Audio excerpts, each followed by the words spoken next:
Saqqara es la primera manifestación de los avanzados conocimientos en todos los campos de los sacerdotes de la Escuela de Misterios de El Ojo de Horus, cuyas ruinas llegan hasta nuestro tiempo. Allí se construyó la primera pirámide sobre la Tierra después del diluvio.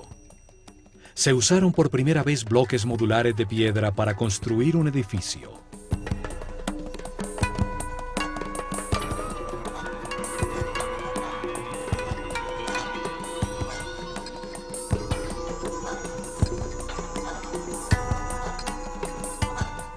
Se tallaron hieroglifos en los muros con los primeros textos religiosos de la historia.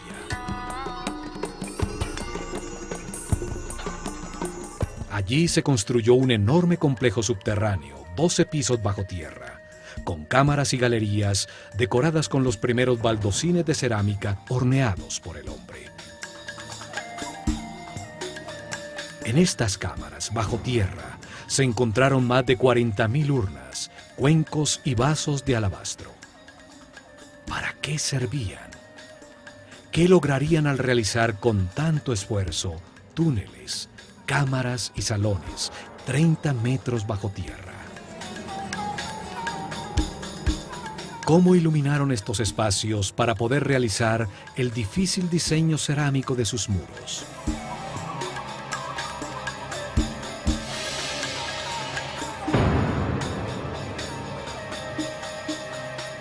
¿Por qué las construcciones a ras de tierra son volúmenes macizos de piedra sin ninguna utilidad aparente?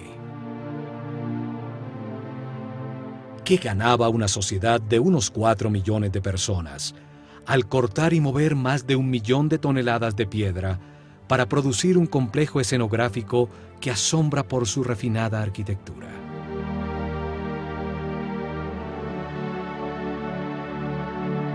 ¿Para qué producir un trabajo tan elaborado de tallas en piedra, columnas, bajorrelieves y refinadísimos detalles arquitectónicos para adornar una fachada que no tiene nada en su interior? ¿Cómo pueden darse simultáneamente avanzadas tecnologías que aparecen por primera vez con algo tan inexplicable racionalmente? Saqqara es uno de los misterios más grandes de Egipto. Su historia nos revela las más increíbles respuestas. Comenzando por el genio multifacético, el fabuloso personaje que la diseñó y dirigió su construcción.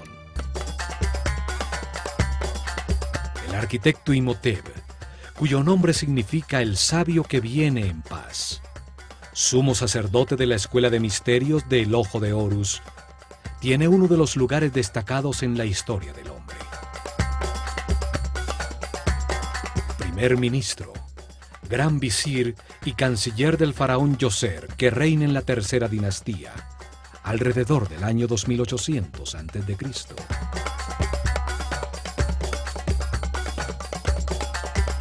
Imhotep nace un 31 de mayo, hijo del arquitecto Khanofer y de su mujer Khedronqu. Unas pocas estatuillas lo muestran como un ser sencillo, vestido con la sobriedad de un monje.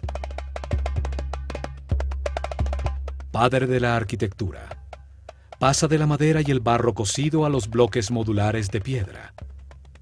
Diseña las primeras columnas talladas con flores de loto en el capitel, los más refinados detalles arquitectónicos. La armonía de Saqqara resalta su maestría. Fue el primer filósofo de la historia del hombre. Se dedicó a pensar y a analizar conceptos fundamentales como espacio, tiempo, volumen, la naturaleza de la enfermedad, la existencia de Dios y de la inmortalidad.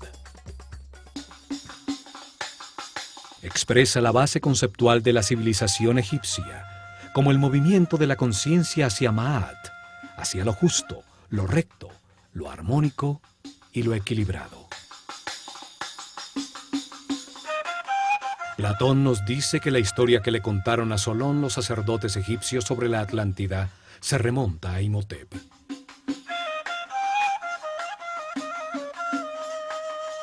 Astrólogo y astrónomo, realizó el primer registro sistemático de la bóveda celeste.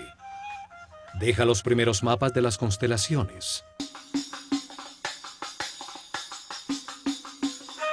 Demuestra su conocimiento de la precesión de los equinoccios al usar los cambios de era para determinar las etapas de revelación en el desarrollo espiritual de la civilización egipcia. Pero fueron las grandes dotes de Imhotep como médico las que lo convirtieron en un semidios. Solo 50 años después de su muerte, el faraón Miquerinos le dedicó un templo que fue sitio de peregrinación y curaciones milagrosas. Los griegos que estudiaron en Egipto y que le cambiaron el nombre a todo el mundo, lo llamaron Asclepios o Esculapio, para marcar sus logros como médico. También lo llamaron Hermes Trismegistus, el 3 veces grande, por sus dotes como filósofo y físico que reveló las bases de cómo funciona el universo. Imhotep fue el primero en recopilar información sobre cómo diagnosticar y curar muchas enfermedades. El caduceo, que hoy es el símbolo de la sociedad médica, era la vara de poder de Imhotep. Con ella medía la cantidad de energía vital que un ser humano ha aprendido a procesar en su interior. Así sabía cuál de los centros neurales o chakras utiliza para captar y procesar su energía vital y en dónde tiene imbalances celulares electromagnéticos. Curaba elevando la frecuencia vibratoria del aura o campo electromagnético personal. Esto restablecía el balance de los chakras, permitiendo que volvieran a suministrar la energía vital necesaria a los órganos afectados, la causa real de las enfermedades. El caduceo tiene 2 serpientes que se cruzan sobre los 7 chakras. Los centros neurales sobre la columna vertebral que captan y distribuyen la energía. Simbolizan las 2 polaridades de carga eléctrica y movimientos contrarios que dan lugar al universo dual. En su centro está una columna ondulatoria, formada por parejas de partículas con carga opuesta que se neutralizan y equilibran, la única manera para llegar a la iluminación. Representa al Kundalini, la fuerza vital que sube a través de la columna vertebral. Al desaparecer ese conocimiento, su forma se conserva como el símbolo para curar. Experimentos utilizando su forma como una bobina eléctrica han encontrado que tiene unas misteriosas características.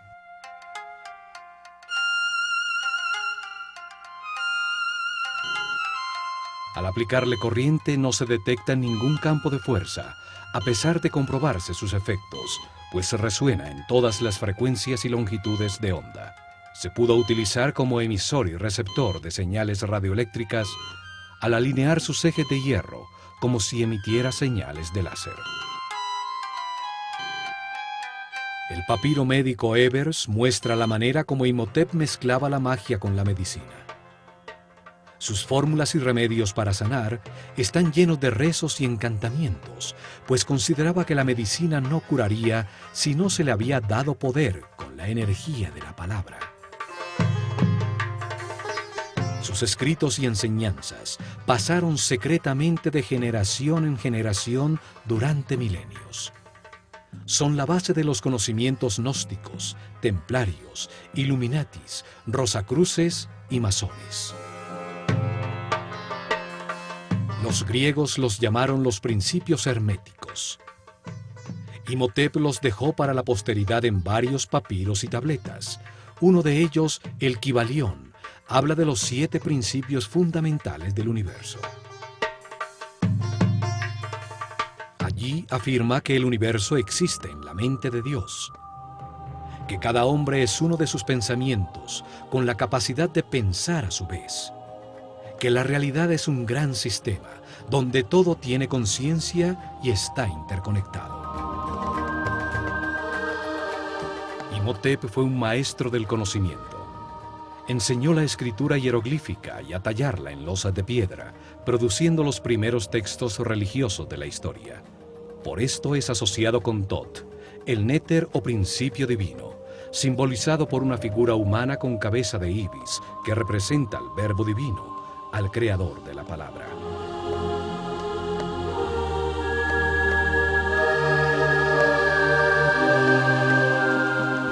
hay duda que Imhotep fue un espíritu muy especial.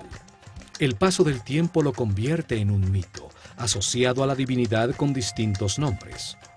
Tot, Mercurio, Quetzalcoatl, Esculapio, Hermes Trismegistus, el 3 veces grande.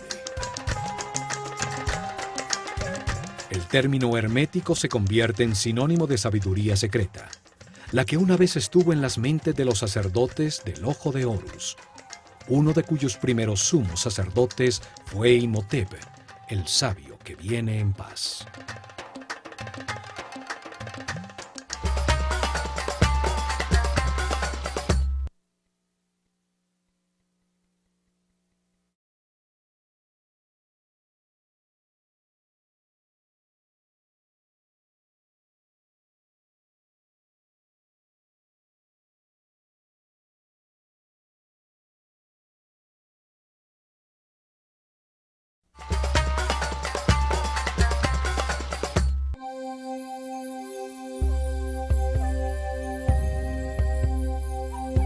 Fue Imhotep el que decidió dónde se construiría Saqqara para sus misteriosos propósitos. Situada en el área comprendida entre los 31 y 32 grados longitud este y los 29 y 30 grados latitud norte, la única área en Egipto donde construirían pirámides durante los siguientes 400 años.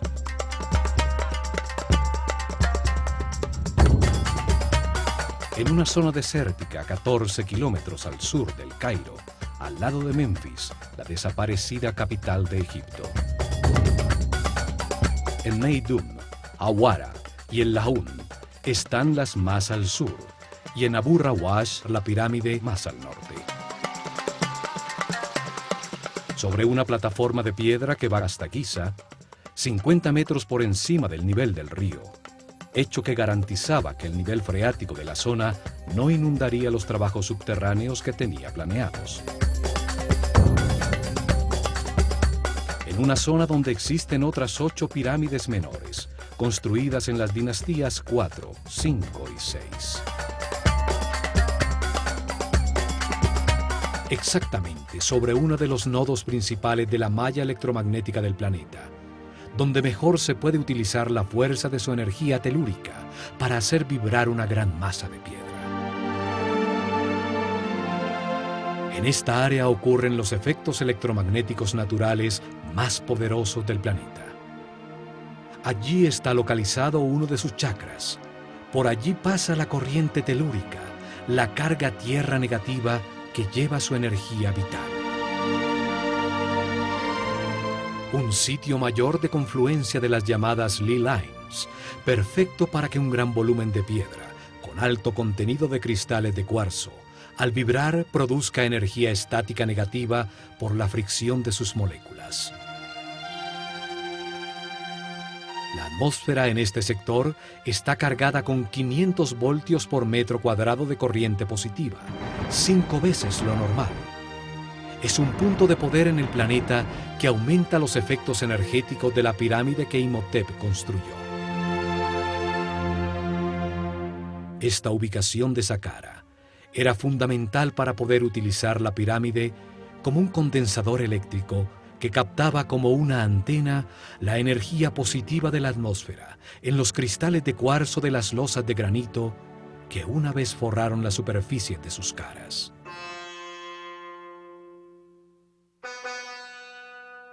Saqqara significa el que abre y guía el camino. Su símbolo es el chacal que guía a los perdidos en el desierto hasta llevarlos a tierra cultivada, al sitio del hombre civilizado.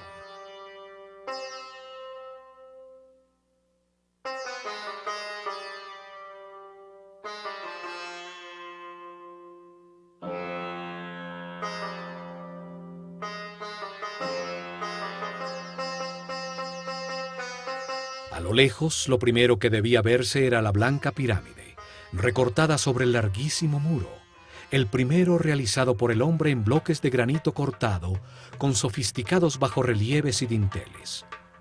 Una obra mucho más complicada que la misma pirámide. 130.000 toneladas de granito de Tura formaban un alto y especial muro de piedra. Rodeaba las 15 hectáreas del complejo, protegiéndolo del caos exterior, dándole una forma rectangular, ajustada exactamente en dirección cardinal norte-sur, paralelo al curso del Nilo.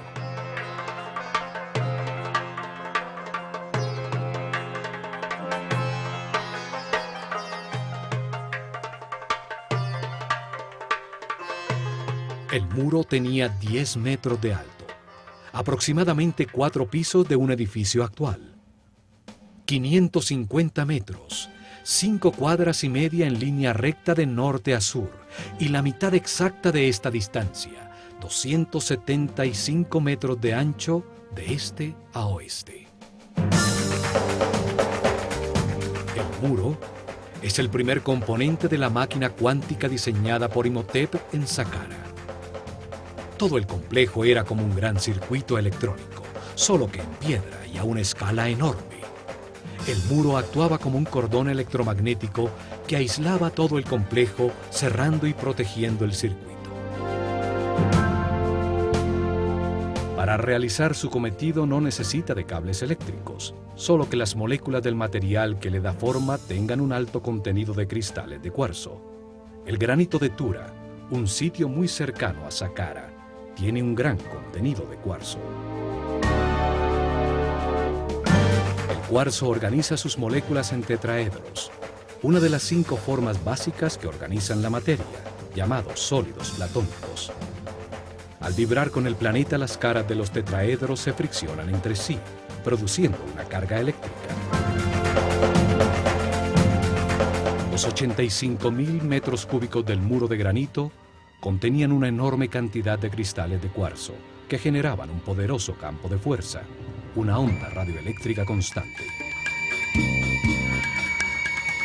El muro es parte integral de un complejo captador de energía electromagnética cuyo corazón estaba en la pirámide escalonada que con sus 66 metros de altura dominaba el complejo.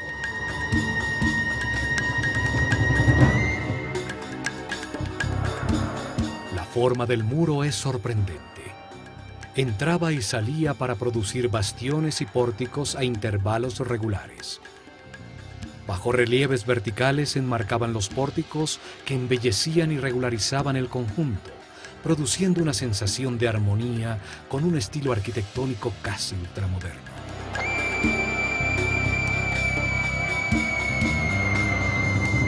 Desde las almenas de su parte superior, a las que se accedía a través de escaleras colocadas a intervalos regulares, se divisaba el paisaje de kilómetros a la redonda y la imponencia de la pirámide escalonada.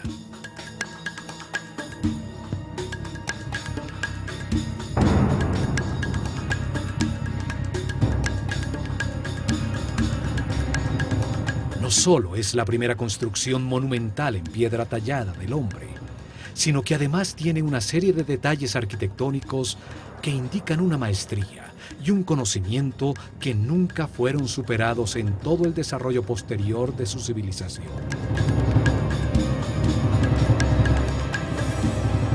Quince pórticos iguales mimetizaban el único con una puerta verdadera, ubicado en la esquina sureste del enorme rectángulo.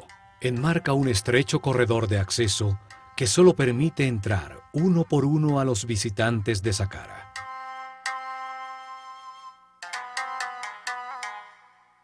El camino de perfeccionamiento espiritual es individual e intransferible. Nadie puede evolucionar por otro. Por esto, a Saqqara se entraba de uno en uno.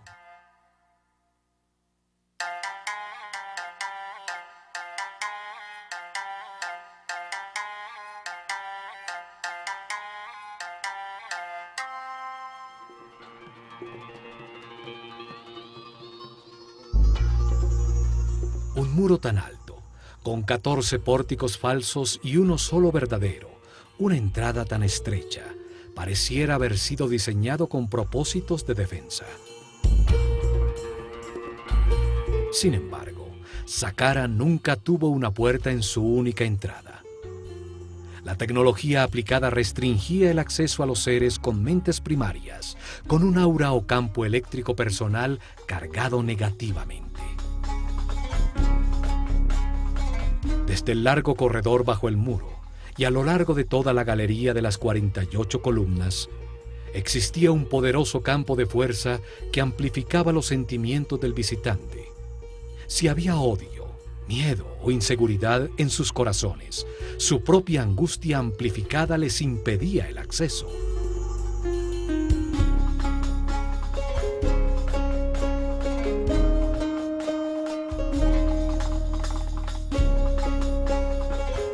Solo los puros de corazón podían entrar en Saqqara, cuando el complejo y la escuela de misterios del Ojo de Horus funcionaban allí.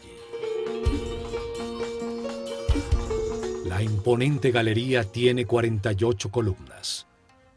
Su forma esotérica es la misma del DNA humano. 20 pares de columnas estrechamente unidas a sus muros, dispuestas en el sentido que recorre el Sol, sobre el eje de avance de la energía, la espiral entorchada de la molécula. 4 pares de columnas en el salón transversal al final de la secuencia simbolizan la capacidad adicional que diferencia al ser humano del animal para almacenar, analizar y procesar la información.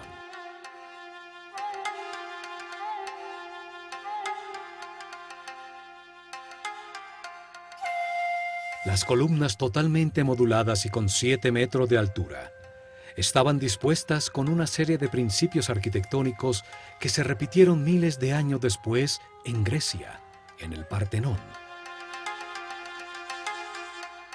Cada columna tenía la forma de un haz de papiros.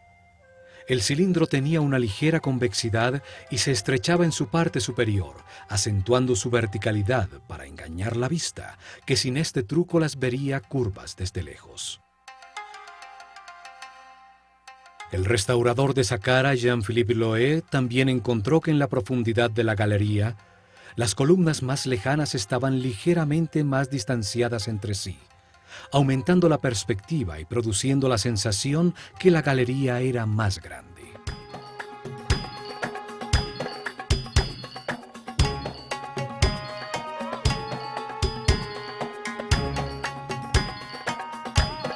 Al atravesar la galería se llega al salón transversal de las 8 columnas, unidas entre sí por módulos de piedra que enmarcan la salida al gran patio de las serpientes, en cuyo lado norte brillaba espléndida la pirámide escalonada.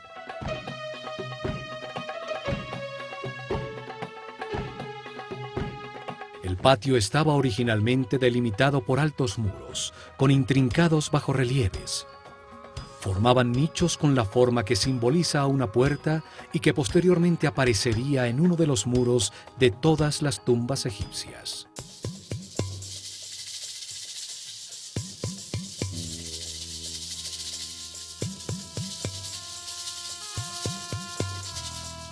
Cada puerta estaba rematada por un friso horizontal, decorado por una cobra. La serpiente sagrada, que simboliza a la dualidad por su lengua bifurcada y sus órganos sexuales dobles.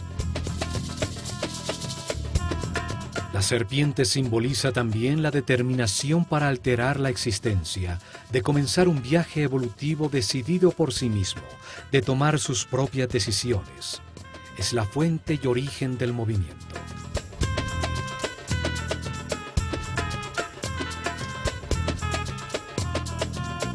En este patio se realizaron muchas ceremonias, la mayoría con discípulos de la escuela.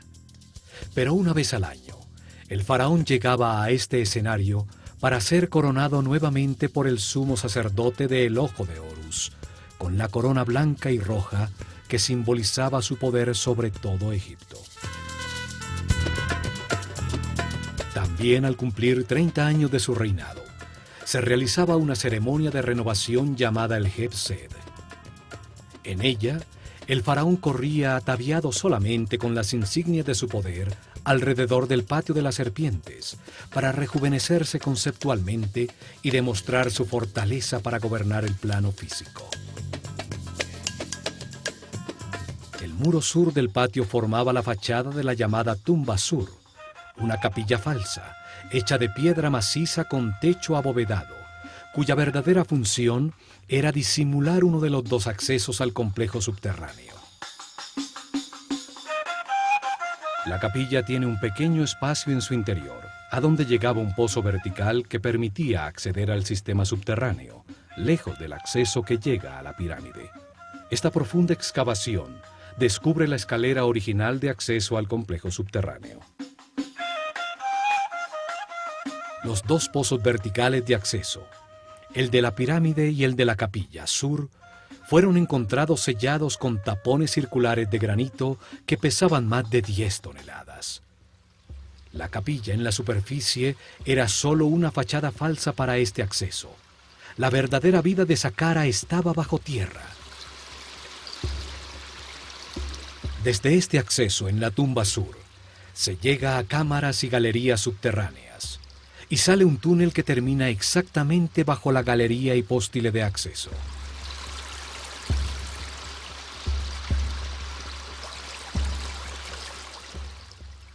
La planta de todo el complejo parece el procesador central de un computador.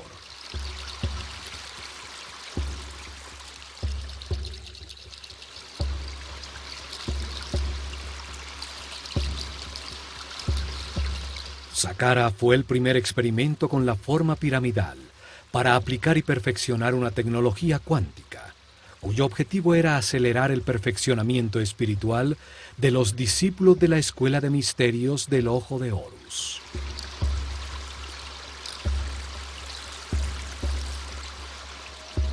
Durante 400 años se construyeron alrededor de 100 pirámides con formas, tamaños y materiales distintos, hasta que perfeccionaron el diseño y se construyó la Gran Pirámide de Keops. Conocimientos heredados de la civilización atlante para convertir masivas formas piramidales en máquinas cuánticas para la producción de columnas ondulatorias estacionarias de energía que permitían elevar la frecuencia de vibración de los iniciados.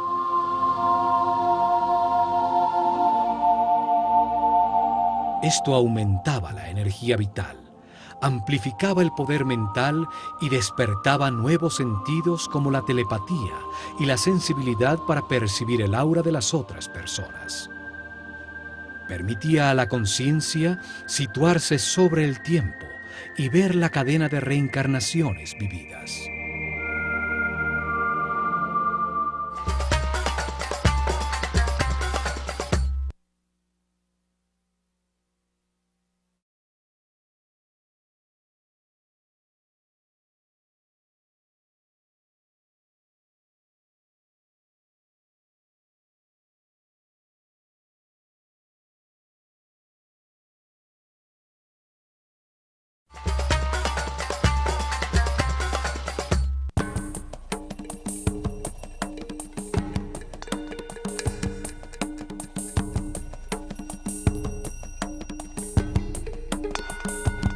En el lado por donde sale el sol, en el patio de las serpientes, aún permanecen erguidas 3 columnas que formaban el centro del llamado Templo Real del Heb-Sed, un pabellón utilizado por el faraón y los sacerdotes del Ojo de Horus durante las celebraciones.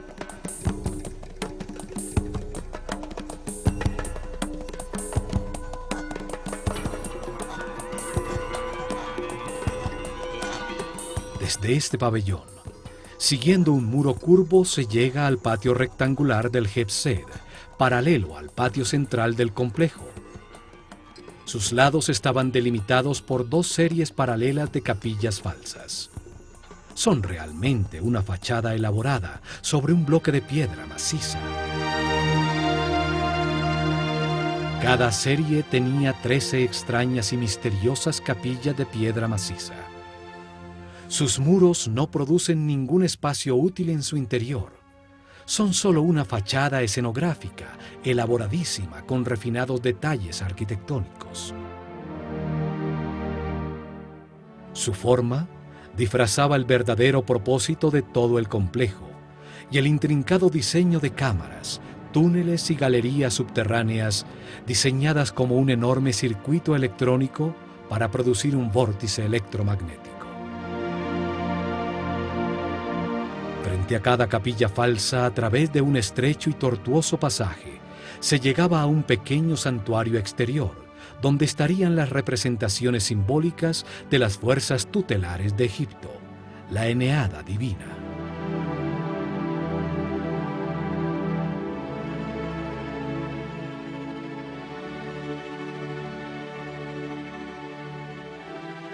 Los muros exteriores estaban profusamente decorados con altos y bajorrelieves de puertas y ventanas falsas, cercas falsas de madera, series de jets, columnas tipo flauta, en fin, una escenografía completa tallada en piedra.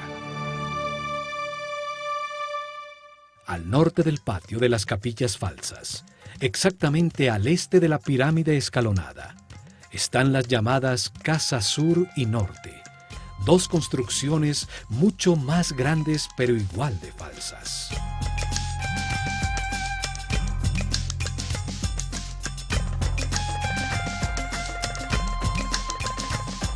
La fachada de la Casa Sur tiene columnas cilíndricas con capiteles con forma de flor de loto, símbolo del Alto Egipto.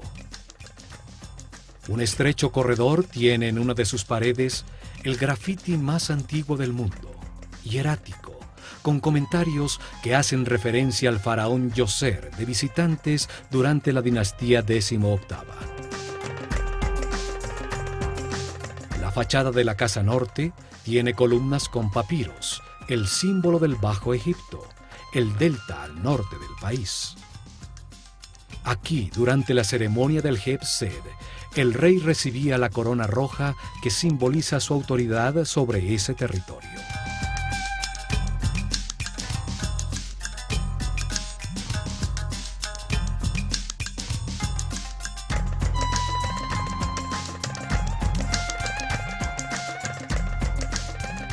Entre la Casa Norte y el llamado templo funerario de Djoser se encontró el llamado Serdab, una pequeña capilla con dos orificios en uno de sus muros. A través de ellos atisbaba hacia el patio exterior una estatua sentada del faraón Djoser, recibiendo la brisa vigorizante del viento norte.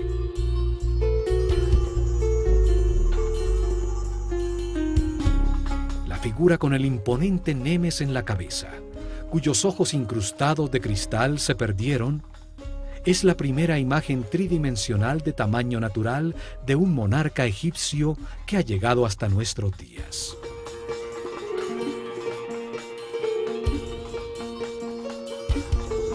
Observa desde hace milenios el estupor que causa a todos los visitantes de Saqqara las construcciones falsas contenidas en sus muros. El disfraz que esconde a la poderosa máquina cuántica.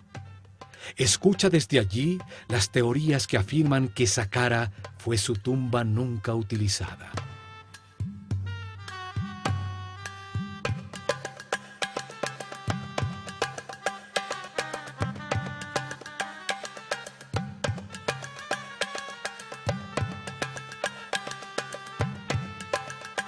A su lado se encuentran las ruinas del templo adosado a la pirámide, con su único acceso hacia el este, que a través de intrincados laberintos de estrechísimos corredores conducía a dos patios abiertos, uno de los cuales escondía la puerta a la verdadera Saqqara en las profundidades de la tierra.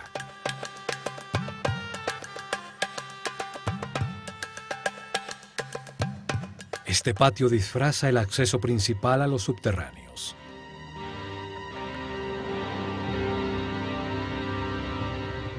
Este esquema de un templo adosado se repite en las pirámides que se construyeron en los siguientes años.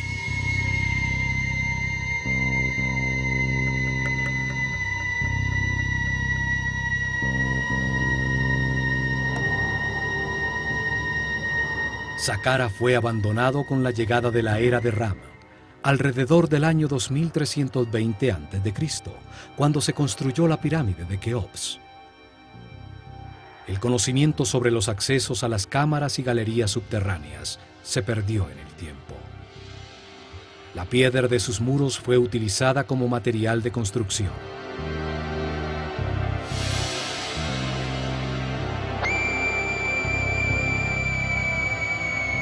Muchos nobles de períodos posteriores construyeron sus tumbas en este lugar sagrado.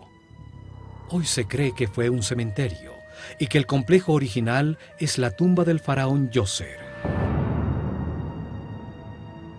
En la dinastía XXVI, en la decadencia de la civilización egipcia, ya nadie sabía que el templo adosado escondía la entrada a su cámara principal.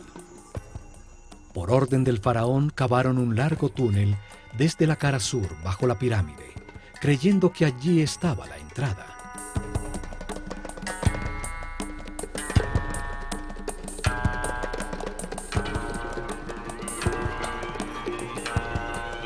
Perforaron la durísima roca, dejando columnas en piedra para evitar que el túnel colapsara.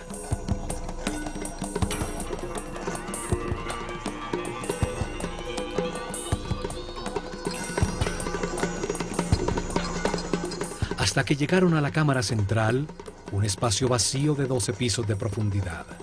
Un pozo vertical con la forma de un obelisco virtual en el corazón de la pirámide.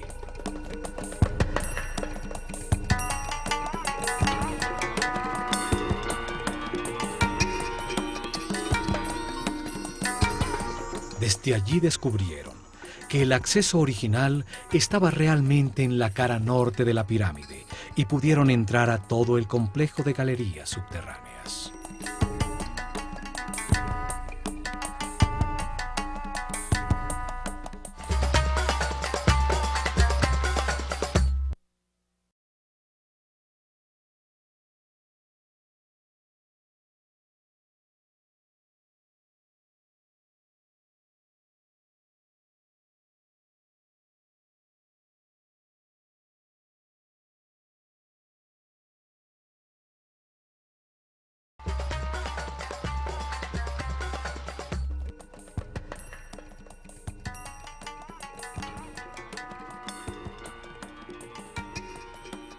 La construcción de Saqqara se realizó en 3 etapas, planeadas desde el comienzo por Imhotep. Las etapas permitían que el complejo fuera creciendo y que la pirámide se expandiera como el cuerpo de un ser humano. La primera etapa comienza con la construcción de la columna vertebral del complejo. La excavación del pozo vertical de la pirámide que baja hasta una profundidad de 30 metros, 12 pisos de profundidad, que equivalen al 50% de la altura total de la pirámide terminada.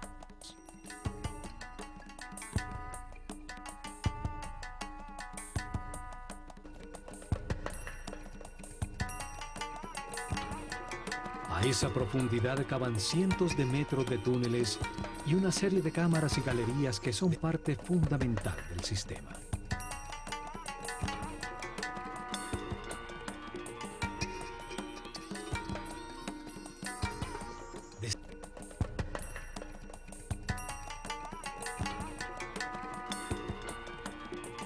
En la segunda etapa, construyeron sobre el complejo subterráneo una pequeña pirámide escalonada. Su volumen y peso era un 50% exacto de la pirámide proyectada. Empleaba solo la mitad de los recursos y del esfuerzo total. Además, se lograba utilizar temporalmente la instalación en su propia construcción. La carga eléctrica generada por la pirámide pequeña era utilizada para producir avenidas electromagnéticas que facilitaban el desplazamiento de todo el material necesario para construir totalmente el complejo.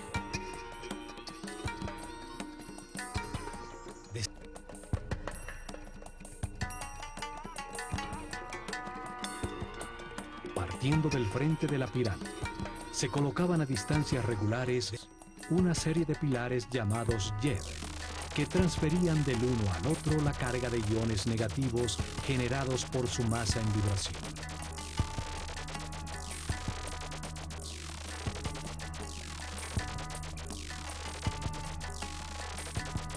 Cada pilar tenía 2 bobinas verticalmente dispuestas de alambre de oro enrollado sobre madera. la primaria en la parte inferior, la secundaria en la parte superior. El pilar era colocado sobre una cavidad llena de fibra mojada en agua salada, que producía un excelente contacto tierra. Se requería que un sacerdote de alto nivel de conciencia y vibración controlara con la energía taquiónica de su mente la transferencia del flujo de iones al primer pilar frente a la pirámide. Desde allí la carga eléctrica fluía de manera regular de pilar en pilar, generando una avenida electromagnética, hasta llegar a Tura, a corta distancia de Saqqara, frente al Nilo, en el rango de poder de la pequeña pirámide, donde se encontraban las canteras de granito de cuarzo. Las losas cortadas de granito eran colocadas frente al último hielo, donde eran golpeadas por la vara del sacerdote, induciéndoles a sus moléculas de cuarzo la misma carga negativa de la avenida. Las dos cargas iguales se repelen y el bloque levitaba. Es el mismo principio utilizado hoy por el tren bala en Japón, que flota sobre un poderoso campo electromagnético en los rieles, de igual polaridad a la del tren.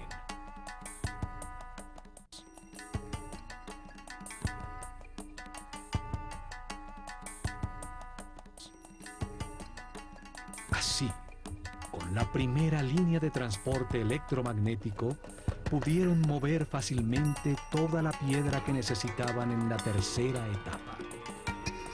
Las 425.000 toneladas de piedra para ampliar la pirámide y las 135.000 toneladas de granito de Tura para el muro exterior.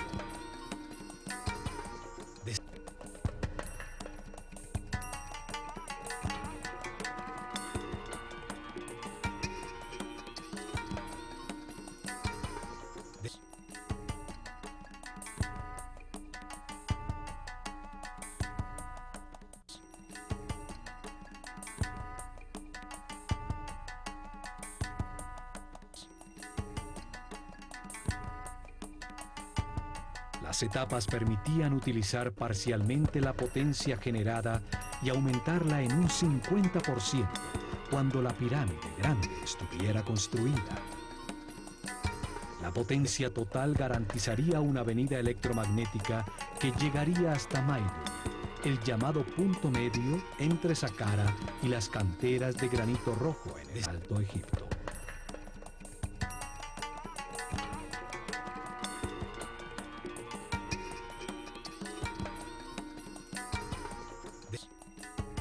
Tecnología y conocimientos heredados de los atlantes, basados en principios de mecánica cuántica que nuestros científicos apenas comienzan a entender. En el próximo programa, continuaremos analizando a Saqqara. Veremos la disposición y sentido de todo el complejo subterráneo, construido para dar forma a una poderosa máquina cuántica que aceleró la evolución de los iniciados. Al examinar este camino, que llamaremos el camino cuántico hacia la luz de la conciencia, veremos que este proceso evolutivo ha sido enseñado por distintos maestros superiores. Uno de ellos fue el Maestro Jesús.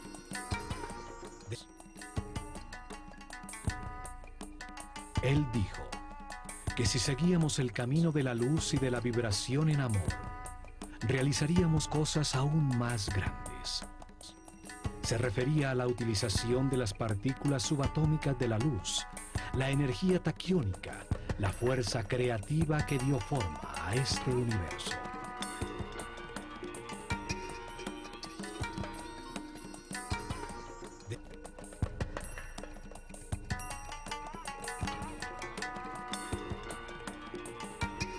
Miles de años antes de la llegada de Jesús, los sabios sacerdotes del Ojo de Horus utilizaron este mismo tipo de conocimientos para acelerar la evolución de sus discípulos en Saqqara.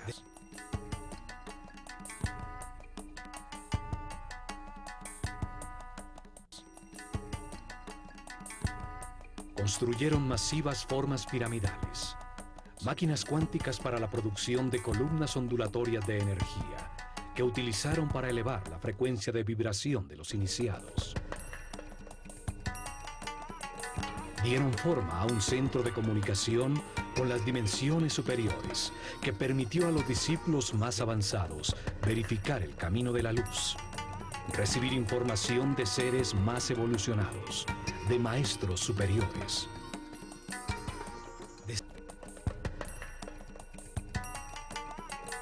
En el plano físico, al producir avenidas electromagnéticas y efectos de superconductividad en distintos materiales, facilitaron la construcción de sus templos, los libros vivos de la Escuela de Misterios del Ojo de Horus.